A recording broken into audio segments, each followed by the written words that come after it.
We were told that when we had a president, we'd see a giant global political figure, the man that would be the political leader for 500 million people, the man that would represent all of us on the world stage, the man whose job was so important that, of course, you're paid more than President Obama. Well, I'm afraid what we got was you.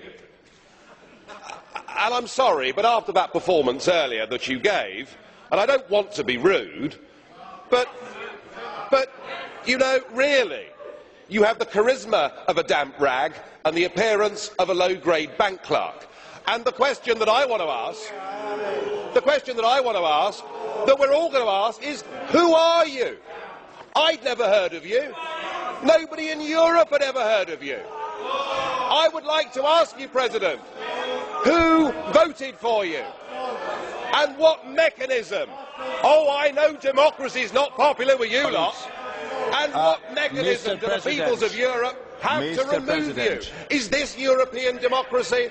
Well, I sense, though, that you're competent and capable and dangerous, and I have no doubt that it's your intention to be the quiet assassin of European democracy and of the European nation-states. You appear to have a loathing for the very concept of the existence of nation-states. Perhaps that's because you come from Belgium, which of course is pretty much a non-country. But since you took over, we've seen Greece reduced to nothing more than a protectorate. Sir, you have no legitimacy in this job at all, and I can say with confidence that I can speak on behalf of the majority of the British people in saying we don't know you, we don't want you, and the sooner you're put out to grass, the better. Well, as you said, Mr. President, you wouldn't like to be rude, and I prefer to go ahead with this statement. I'm very disappointed with you, President Buzek.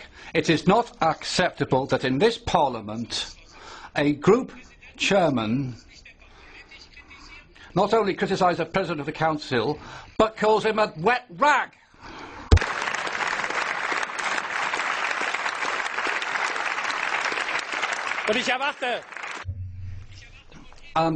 I expect you, President,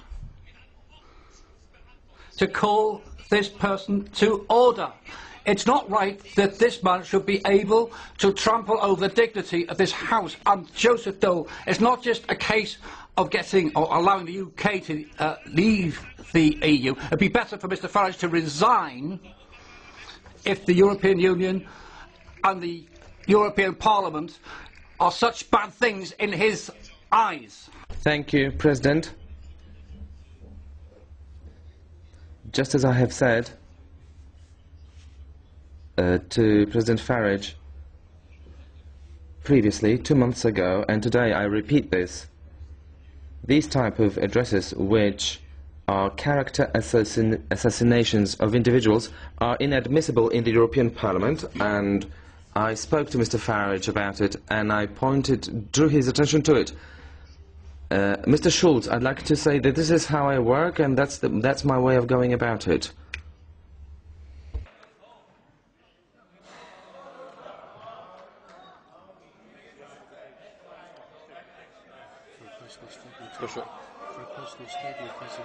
Is it personal statement? At the end of the debate. Bardzo proszę. The floor is yours.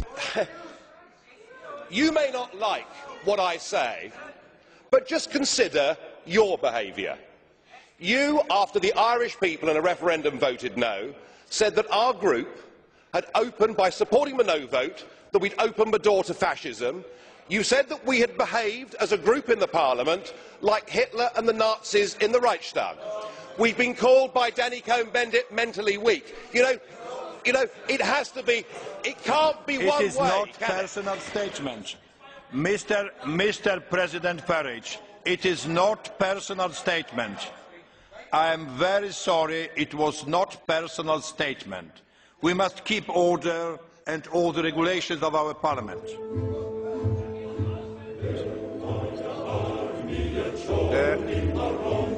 The next